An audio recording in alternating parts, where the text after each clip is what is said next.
പിന്നെന്ന് വെച്ചാൽ ഒരുപാട് സംവരണ അട്ടിമറികൾ നടന്നിട്ടുണ്ട്. ധാരാളം അപ്പോയിൻമെൻറ്റ്സിൽ നടന്നു കഴിഞ്ഞിട്ടുണ്ട്. അതിൻ്റെയൊക്കെ ഡീറ്റെയിൽസ് വേണമെങ്കിൽ നമ്മൾ എന്ത് എടുത്തു കൊടുക്കാൻ റെഡിയാണ്. അത് പരിഹരിക്കൽ നിർബന്ധമാണ്. അത്തരത്തിലെന്ന് വെച്ചാൽ അനീതിപൂർവ്വം ജോലി നേടിയവരുണ്ടെങ്കിൽ അത്തരക്കാർക്കെതിരെ എന്ത് നടപടിയാണ് സ്വീകരിക്കാൻ പറ്റുക? വന്ദേ മാതരം സത്യപ്രതിജ്ഞാ ചടങ്ങിൽ മുഴങ്ങിക്കേട്ടു. അതിൻ്റെ ഫുൾ ഭാഗവും ചൊല്ലുന്ന ഒരു സാഹചര്യമുണ്ടായി. അത് വിമർശനം ഉന്നയിക്കപ്പെടേണ്ട സംഗതിയാണ്. എന്തായിരുന്നാലും അതെന്താണ് എന്ന് വിശദീകരിക്കാനുള്ള ഉത്തരവാദിത്തം മുഖ്യമന്ത്രിക്കും ഗവൺമെൻറ്റിനുമുണ്ട്. നമുക്കറിയാം, ഇന്ന് കേരളത്തിൽ പുതിയൊരു മന്ത്രിസഭ സത്യപ്രതിജ്ഞ ചെയ്ത് അധികാരത്തിലേക്ക് വന്നിരിക്കുകയാണ്.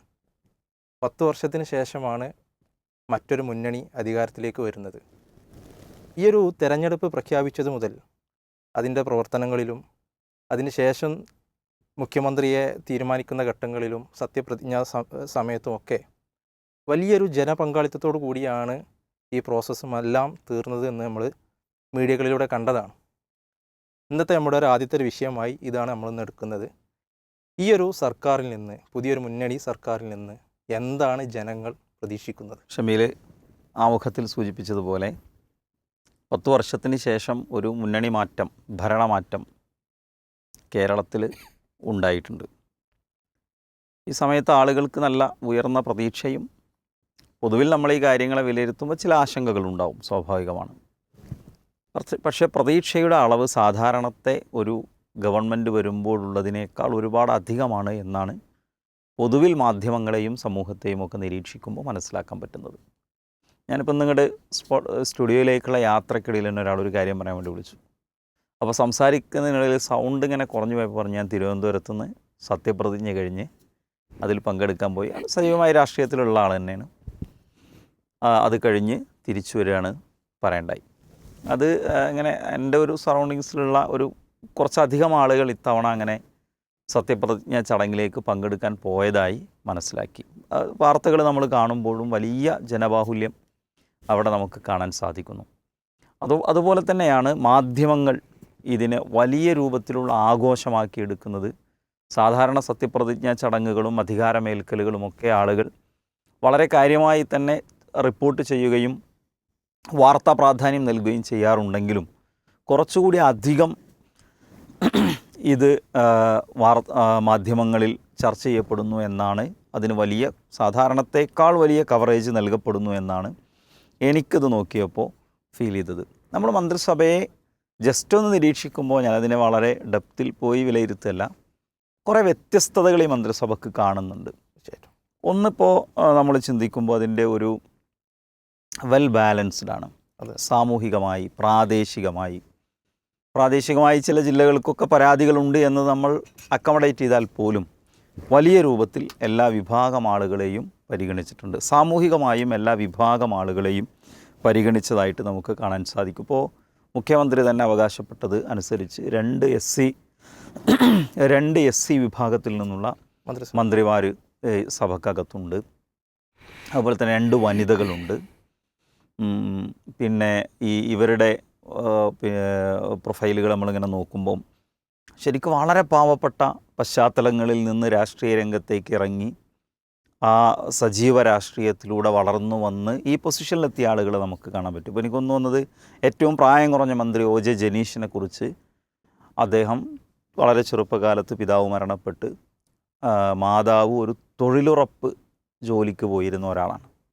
അവിടെ നിന്നാണ് അദ്ദേഹം തന്നെ തൻ്റെ പഠന കാലഘട്ടത്തിൽ സെക്യൂരിറ്റിയായും മറ്റൊക്കെ ജോലി ചെയ്ത് അങ്ങനെ വളർന്നു വന്ന ഒരാളാണ്. ഇപ്പോൾ ബിന്ദു കൃഷ്ണയെക്കുറിച്ച് ഞാൻ ഒരു ചാനലിലൊരു ചർച്ച ഇങ്ങനെ കണ്ടപ്പോൾ പറയണ്ടായി, അവരുടെ പിതാവ് ഒരു ചായക്കടക്കാരനായിരുന്നു. ഇത് മറ്റേ ചായക്കടക്കാരനല്ല, ശരിക്കും ചായക്കടക്കാരനായിരുന്നു. അവിടെ നിന്ന് വളർന്നു വന്ന രാഷ്ട്രീയത്തിൽ, പിതാവ് രാഷ്ട്രീയക്കാരനായിരുന്നു, അതിൽ സ്വാധീനിക്കപ്പെട്ട് രാഷ്ട്രീയത്തിലൂടെ വളർന്നു വന്ന, എൻ്റെ ശ്രദ്ധയിൽപ്പെട്ട 2 ആളുകളെ സൂചിപ്പിച്ചു എന്ന് മാത്രം. അപ്പോൾ അത്ര സമൂഹത്തിലെ ഏറ്റവും താഴെ തട്ടിൽ നിന്ന് വളർന്നു വന്ന ആളുകൾ ഉൾക്കൊള്ളുന്നതാണ് ഈ ഒരു മന്ത്രിസഭ എന്ന് നമുക്ക് പറയാൻ സാധിക്കും. മറ്റൊന്ന് വിദ്യാഭ്യാസമാണ്.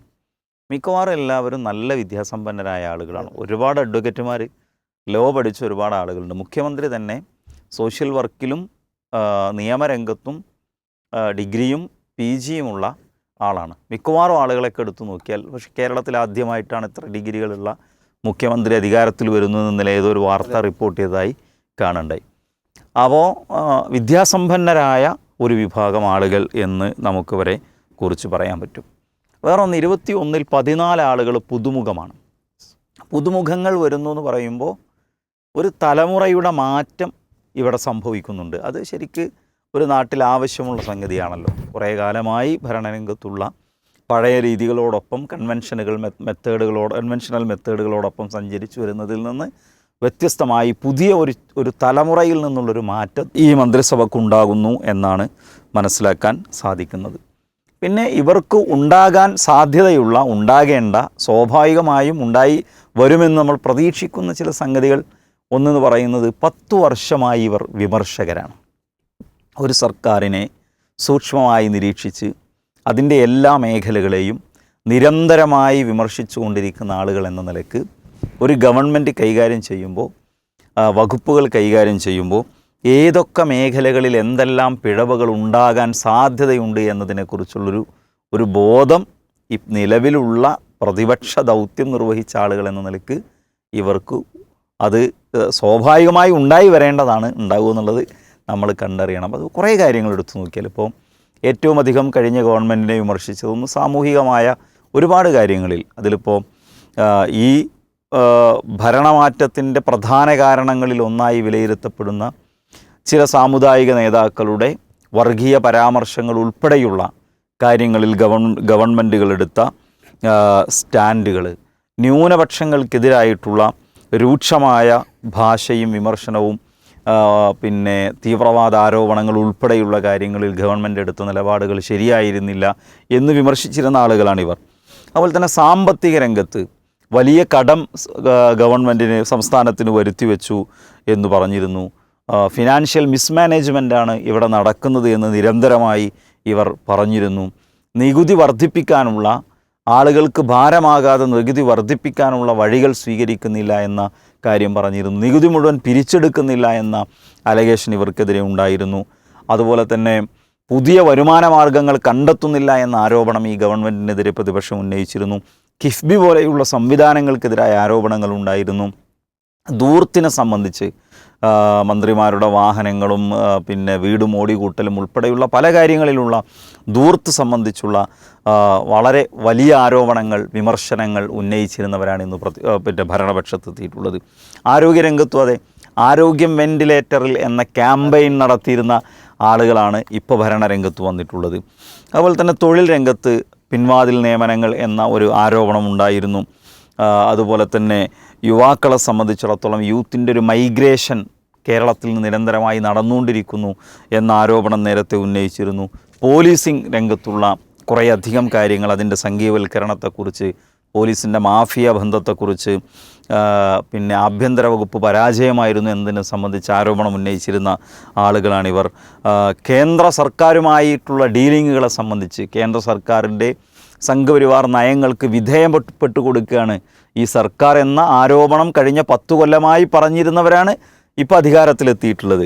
ഞാൻ പറഞ്ഞു വരുന്നത്, ഇതൊക്കെ ഉള്ളതുകൊണ്ട് തന്നെ ഇവർക്ക് ഇതൊക്കെ പരിഹരിച്ച് മുന്നോട്ട് പോകാൻ കഴിയുമെന്ന വലിയ പ്രതീക്ഷ ജനങ്ങൾക്കുണ്ട്. ജനങ്ങൾ അതിനു വേണ്ടിയാണ് 102 സീറ്റ് ഈ ഗവൺമെൻറ്റിന് നൽകിയിട്ടുള്ളത്. ആ പ്രതീക്ഷക്കൊത്ത് ഈ സർക്കാർ ഉയരുമെന്നാണ് നമ്മളെല്ലാവരും പ്രതീക്ഷിക്കുന്നത്. അതോടൊപ്പം തന്നെ ഇതൊരു ഓർമ്മപ്പെടുത്തലാണ്. ഇതൊക്കെ നിങ്ങൾ പറഞ്ഞിരുന്നു, അത് ശ്രദ്ധയിലുണ്ടാകണം എന്നുള്ളൊരു ഓർമ്മപ്പെടുത്തൽ കൂടിയാണ്. അതോടൊപ്പം ചില ആശങ്കകളും നമുക്കുണ്ട്. ഇപ്പോൾ പുതുമുഖങ്ങളുണ്ട് എന്ന് പറയുമ്പോൾ നേരത്തെ പരിചയമില്ലാത്ത ആളുകൾ വരുമ്പോൾ എന്ത് സംഭവിക്കുമെന്നൊരാശങ്കയുണ്ട്. അത് പരിചയമില്ലാത്തവരെന്ന് പറഞ്ഞാൽ നേരിട്ട് ആദ്യമായി MLA ആകുന്ന ആളുകൾ നേരിട്ട് മന്ത്രിയാകുന്ന പലരുമുണ്ട്. എനിക്കൊന്ന് ലിജു അങ്ങനെയാണ്, ബിന്ദു കൃഷ്ണ അങ്ങനെയാണ്, OJ ജനീഷ് അങ്ങനെയാണ്.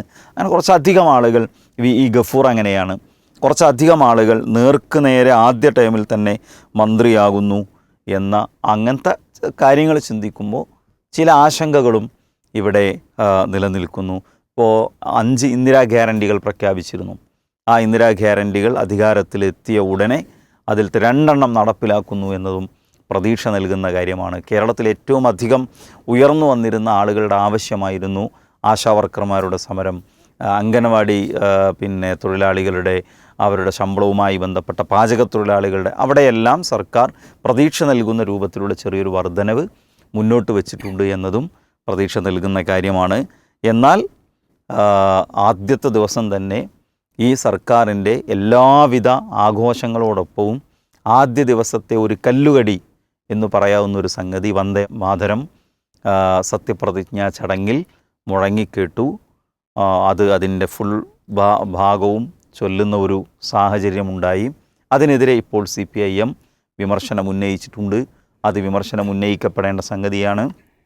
പൊതുവിൽ ചാനലുകളിൽ കേട്ടത്, ഭരണകക്ഷിയുമായി ബന്ധപ്പെട്ട ആരുടെയും വിശദീകരണം എൻ്റെ ശ്രദ്ധയിൽപ്പെട്ടിട്ടില്ല. ലോക് ഭവനാണ്, ഗവർണറുടെ ഭാഗത്ത് നിന്നാണ്, ഓഫീസിൻ്റെ ഭാഗത്ത് നിന്നാണ് അതിൻ്റെ പ്രോട്ടോക്കോൾ നൽകുക എന്നാണ് പൊതുവിൽ ചാനലുകൾ, അതുകൊണ്ടായിരിക്കാം എന്നൊക്കെ പറയുന്നുണ്ട്. എന്തായിരുന്നാലും അതെന്താണ് എന്ന് വിശദീകരിക്കാനുള്ള ഉത്തരവാദിത്തം മുഖ്യമന്ത്രിക്കും ഗവൺമെൻറ്റിനുമുണ്ട്. അതവർ വിശദീകരിച്ചേ മതിയാവൂ. ജനങ്ങളെ കൺവിൻസ് ചെയ്യേണ്ട ഉത്തരവാദിത്വമുണ്ട്. ഇതുവരെ നേരത്തെ നമ്മൾ എണ്ണിപ്പറഞ്ഞ കൂട്ടത്തിൽ കേന്ദ്ര സർക്കാരുമായി ബന്ധപ്പെട്ട അഭിപ്രായ കാര്യങ്ങളിലെല്ലാം അവർക്ക് വിധേയപ്പെട്ടു കൊടുക്കുന്ന ഒരു ഗവൺമെൻറ്റാണ് ഇവിടെയുള്ളത്. നട്ടലു നിവർത്തി നോ പറയാൻ കഴിയാത്തവരാണുള്ളത് ഇവിടെ ഉള്ളവർ എന്ന് വിമർശിച്ച് അവസാനം അവർ പറയുന്ന ഒരാശയത്തിന് വിധേയപ്പെട്ടു കൊടുക്കുന്ന ഒരവസ്ഥ ഇവിടെ ഉണ്ടായിട്ടുണ്ടോ, എന്താണ് സംഭവിച്ചത് എന്ന് കേരളീയ സമൂഹത്തോട് ഗവൺമെൻറ് തുറന്നു പറയണം. കഴിഞ്ഞൊരു 10 വർഷം എന്ന് പറഞ്ഞാൽ നമുക്കറിയാം, സോഷ്യൽ മീഡിയ ആളുകൾ വളരെയധികം ഉപയോഗിച്ച് ശീലിച്ചൊരു കാലഘട്ടം കൂടിയാണ്.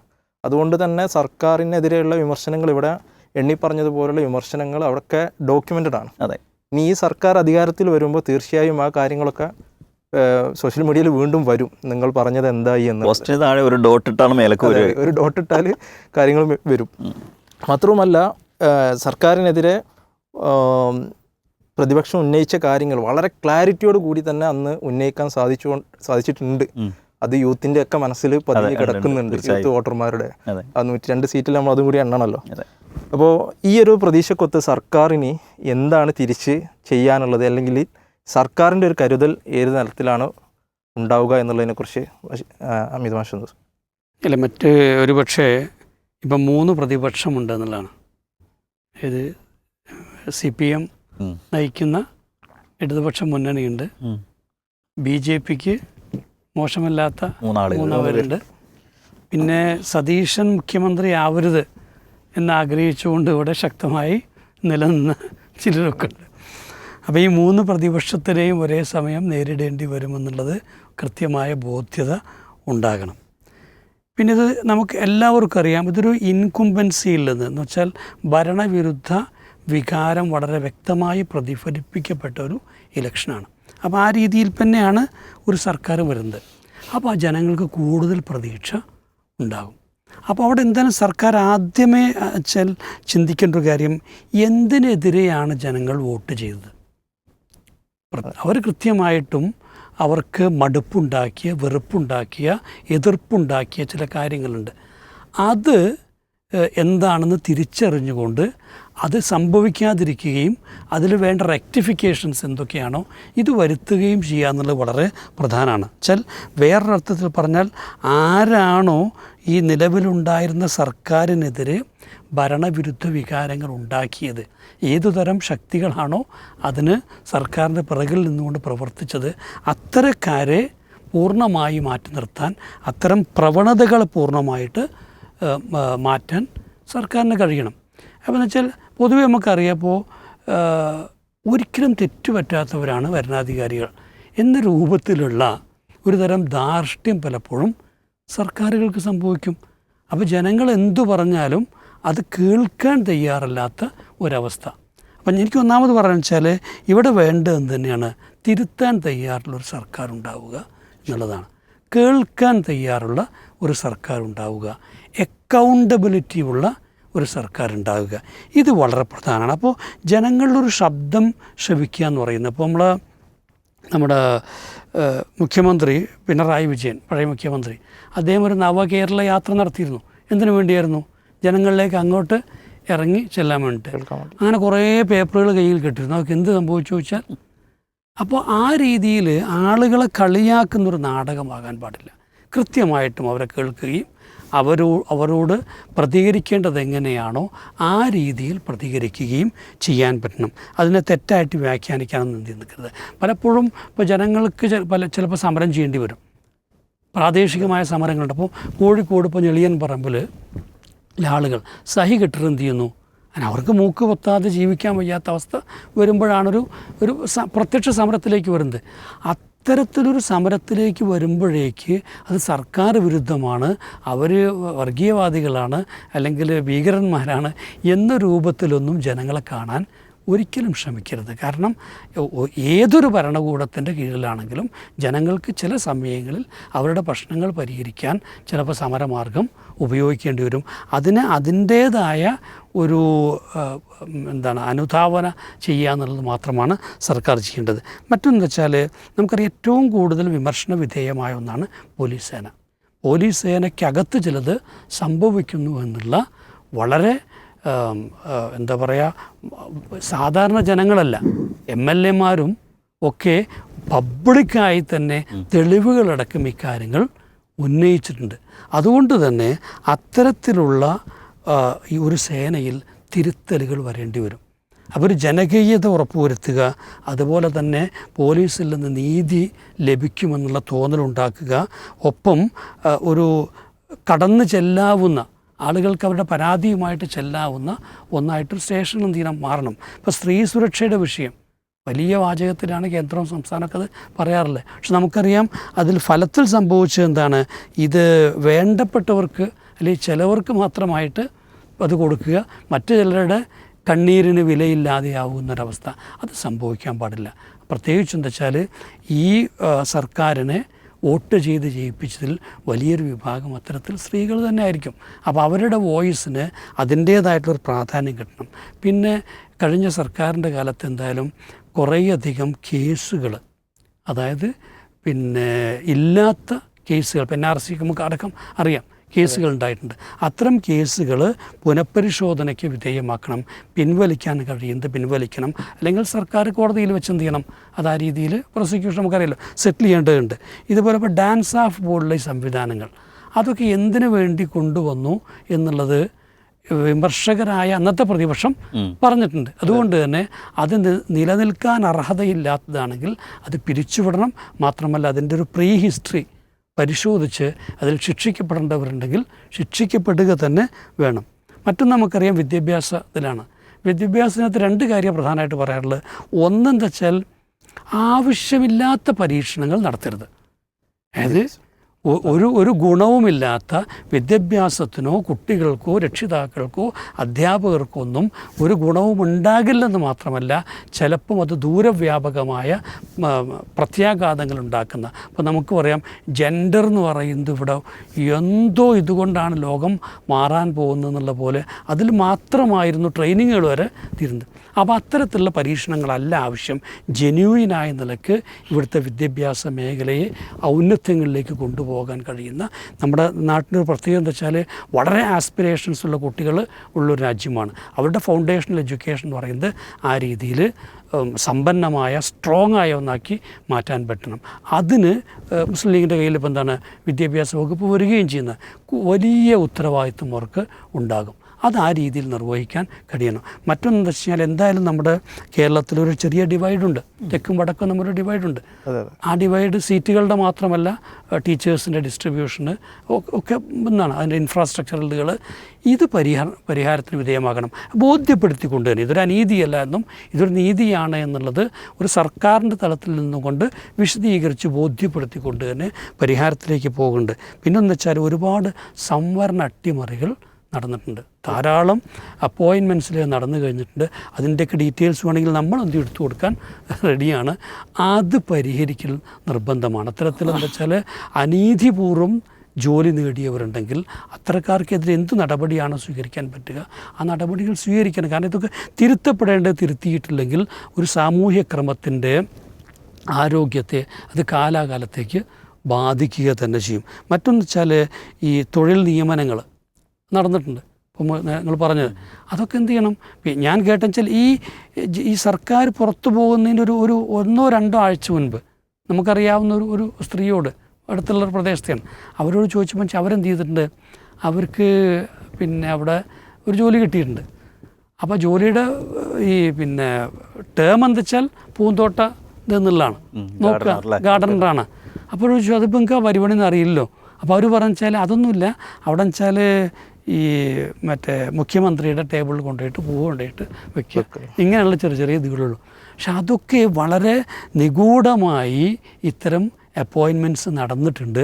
അതൊക്കെ ആവശ്യമില്ലാത്ത, അതായത് വഴിവിട്ട് നടത്തിയ നിയമനങ്ങൾ തിരുത്തപ്പെടേണ്ടത് തന്നെ ഉണ്ട്. പി എസ് സി എന്താ വെച്ചാൽ പലപ്പോഴും എക്സാം നടത്തുന്നു, ലിസ്റ്റ് ഉണ്ടാക്കുന്നു, ഒരുപാട് തൊഴിൽ അന്വേഷകരായ യുവാക്കളെ നിരാശയിലേക്ക് തള്ളിവിട്ടുകൊണ്ടിരിക്കുന്നുണ്ട്. അതിനൊക്കെ എങ്ങനെയാണോ ഒരു പരിഹാരം കണ്ടെത്തേണ്ടതെന്ന് തീർച്ചയായിട്ടും ചെയ്യണം. പിന്നെ എനിക്ക് തോന്നിച്ചാൽ ഈ പാലിക്കാൻ കഴിയാത്ത ചില വാഗ്ദാനങ്ങളൊക്കെ കൊടുത്തിട്ടുണ്ട്. അതൊക്കെ ജനങ്ങളെ ബോധ്യപ്പെടുത്തി വേണ്ടാതൊക്കെയാണെന്ത് ഏറ്റവും നല്ലതെന്ന് എനിക്ക് തോന്നുന്നത്. പിന്നെ വികസനം എന്നത് പലപ്പോഴും അഴിമതിക്കുള്ളൊരു മറയാക്കി ഇവിടെ മാറുന്നുണ്ട്. പറയാം, പല പദ്ധതികളുടെയും തുക നോക്കിക്കഴിഞ്ഞാൽ നമ്മളൊന്നും പൊട്ടന്മാരൊന്നുമല്ലല്ലോ. ഒരു റോഡിന് എത്രയാണ് ചിലവ് വരിക എന്നിപ്പോൾ നമുക്കും എന്ത് ചെയ്യാൻ പറ്റും? സ്ക്വയർ മീറ്റർ അളന്നു കഴിഞ്ഞാൽ ബസ് സ്റ്റോപ്പ് അത്തരത്തിലൊക്കെ ജനങ്ങളെ വിഡ്ഢികളാക്കുന്ന, അവരുടെ നികുതി പണം ആ രീതിയിൽ വിനിയോഗിക്കുന്ന ഒരു രീതികൾ മാറ്റേണ്ടതുണ്ട് എന്നുള്ളത് തന്നെയാണ്. പിന്നെ വെച്ചാൽ ഫണ്ടുകൾ പലതും വകമാറി ചെലവഴിച്ചത്, SC/ST അടക്കമുള്ള ഫണ്ടുകൾ, എനിക്ക് 1-2 10-80% ഫണ്ടുകൾ ഈ രീതിയിൽ വക മാറ്റി ചിലവഴിച്ചിട്ടുണ്ട്. അത് തിരിച്ചു ചെയ്യാൻ പറ്റിച്ചാൽ അത് ചെയ്യണം, അല്ലെങ്കിൽ ഇനിയൊരിക്കലും അത് സംഭവിക്കില്ല എന്നുള്ള സർക്കാർ പിന്നെ നിർബന്ധമായിട്ടും ഉറപ്പുവരുത്തണം. പല കരാറുകളും, വഴിവിട്ട കരാറുകൾ പലതും നൽകിയത് പുനഃപരിശോധനയ്ക്ക് വിധേയമാക്കേണ്ടതുണ്ട്. പിന്നെ ഏറ്റവും നമുക്കറിയാവുന്നൊരു കാര്യം, ഇപ്പോൾ നേരത്തെ പറഞ്ഞ പോലെ വന്ദേമാതരം ചൊല്ലുന്നതല്ല പ്രശ്നം, മറിച്ച് കേരളത്തിൽ കൂടെ ഇത്തരത്തിലുള്ള ഒരു ചുവയുള്ള ഒരു രാഷ്ട്രീയം, അത്തരമൊരു അന്തരീക്ഷം കൊണ്ടുവരാനുള്ള ബോധപൂർവമുള്ള ശ്രമങ്ങൾ നടക്കുന്നുണ്ട്. അതിനെതിരെ ഉള്ളൊരു പ്രതിരോധം ഇവിടെ ആവശ്യമുണ്ട്. കാരണം ഇവിടെ ജനങ്ങൾ അത് ആഗ്രഹിക്കുന്നില്ല. ഈ തെരഞ്ഞെടുപ്പിൻ്റെ ഏറ്റവും വലിയ പാഠമെന്ന് പറയുന്നത് ഞങ്ങൾക്കത് വേണ്ട എന്നുള്ളതാണ്. പക്ഷേ ഇവിടെ 1-2 കമൻസ് അവിടെ നമുക്കറിയാപ്പോൾ തിരുവഞ്ചൂർ രാധാകൃഷ്ണൻ പേരെടുത്ത് പറയാന്ന് വെച്ച് കഴിഞ്ഞാൽ കോൺഗ്രസ് എന്ത് ചെയ്യണം, അത് ശ്രദ്ധിക്കുന്നേ വേണമല്ലോ. അദ്ദേഹം വലിയ ഉയർന്ന പദവിയിലാണ് ഇപ്പം നീന്തിയിരിക്കുന്നത്. പക്ഷെ അദ്ദേഹം പറഞ്ഞൊരു വാചകം എന്താ വെച്ചാൽ NSS എന്തെങ്കിലും അല്ലെങ്കിൽ മറ്റേ നമ്മളെ നേതാവിൻ്റെ വരുന്ന സുകുമാരൻ നായർ എന്തെങ്കിലും തെറ്റായി ഒന്നും പറഞ്ഞിട്ടുണ്ടെന്ന് എനിക്ക് തോന്നുന്നില്ല എന്നാണ്. പക്ഷെ അങ്ങനെ അത്രമാത്രം ബ്ലൈൻഡായി പത്രം വായിക്കാത്ത ഒരാളാണ് അദ്ദേഹം എന്ന് എനിക്ക് തോന്നുന്നില്ല, ഈ ചാനലൊന്നും കാണാത്ത. പക്ഷെ അതുകൊണ്ട് തന്നെ കുറച്ചുകൂടെ ഒരു മാന്യമായ രൂപത്തിലായിരിക്കണം ഏത് സമുദായ നേതാക്കളുടെയും ഈ പ്രസ്താവനകളും പ്രതികരണങ്ങളൊക്കെ. അല്ലാത്ത പക്ഷം അതിലിടപെടേണ്ടത് അത്യാവശ്യമായിട്ട് വരും. ഇപ്പം നമുക്കറിയാം, ഈ നമ്മുടെയൊക്കെ സ്കൂൾ പഠിക്കുന്ന സമയത്തുണ്ട് ചില കുട്ടികളിങ്ങനെ തോണ്ടും, എന്താണ് ഞാൻ തച്ചോക്കടാ ഉണ്ട്. അങ്ങനെ നമ്മളെങ്ങാനും കഷ്ടകാലത്തിന് ഒന്ന് കൊടുത്താൽ ഓനപ്പം കരഞ്ഞ് വിളിച്ചെന്ത് ചെയ്യും, മാഷെടുത്ത് കൂടും, അല്ലെങ്കിൽ മറ്റേ ഹെഡ് മാഷെടുത്ത് ഓടും. എന്നിട്ട് എന്ത് പറയും, ഇന്ന മറ്റവൻ തച്ചു പറയും. അപ്പോൾ തച്ചോൻ എന്ത് ചെയ്യും, കുറ്റക്കാരനായിട്ട് മാറും, ഓൻ നല്ല അടിയും കിട്ടും.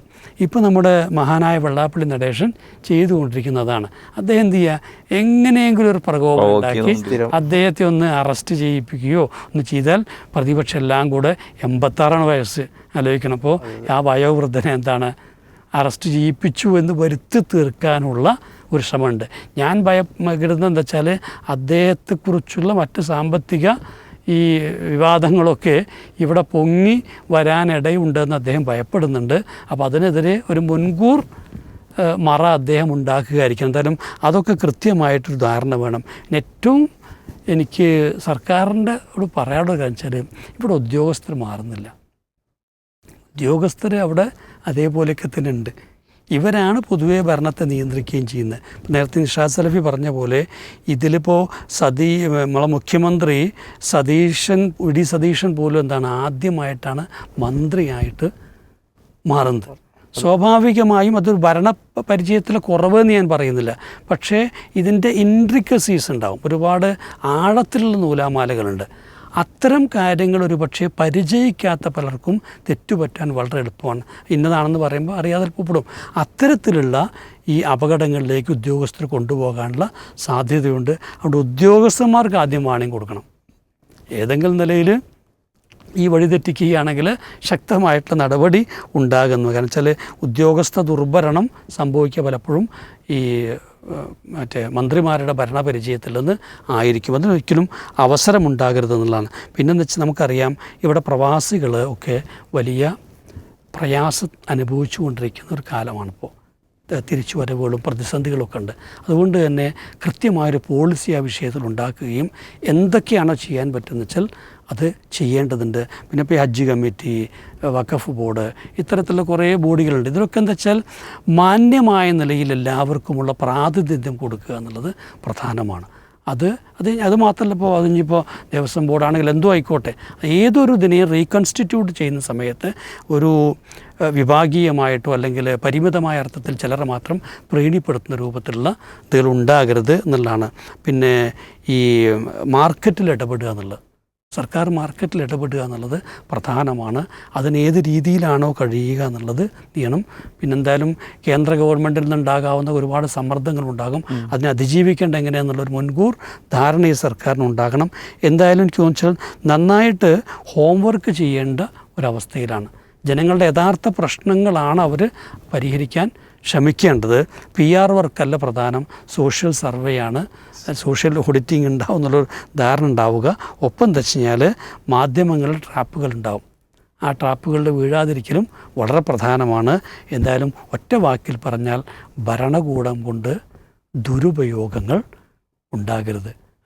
അതിൻ്റെ ഉദ്ദേശ ലക്ഷ്യങ്ങൾ സാക്ഷാത്കരിക്കാൻ വേണ്ട ഒരു വിജിലൻസ് ഉണ്ടല്ലോ, ആ വിജിലൻസോടെ നിലകൊള്ളണം എന്നാണ് നമുക്ക് പറയാനുള്ളത്. തീർച്ചയായിട്ടും. ഇപ്പോൾ പറയപ്പെട്ട കാര്യങ്ങൾ സർക്കാരിൻ്റെ ഒരു സജീവ ശ്രദ്ധയിലുണ്ടാവേണ്ട വിഷയങ്ങളാണ്, ജനങ്ങളുടെ അഭിലാഷങ്ങളാണ്. കഴിഞ്ഞ ദിവസം മുഖ്യമന്ത്രി പറഞ്ഞ വാക്ക് കടമെടുക്കുകയാണെങ്കിൽ ജനാഭിലാഷങ്ങൾക്കൊപ്പം നിന്നുകൊണ്ട് മനസ്സിലാക്കിക്കൊണ്ട് തന്നെ മുന്നോട്ട് പോകാൻ പുതിയ സർക്കാരിന് സാധിക്കട്ടെ എന്ന് ആശംസിക്കുകയാണ്.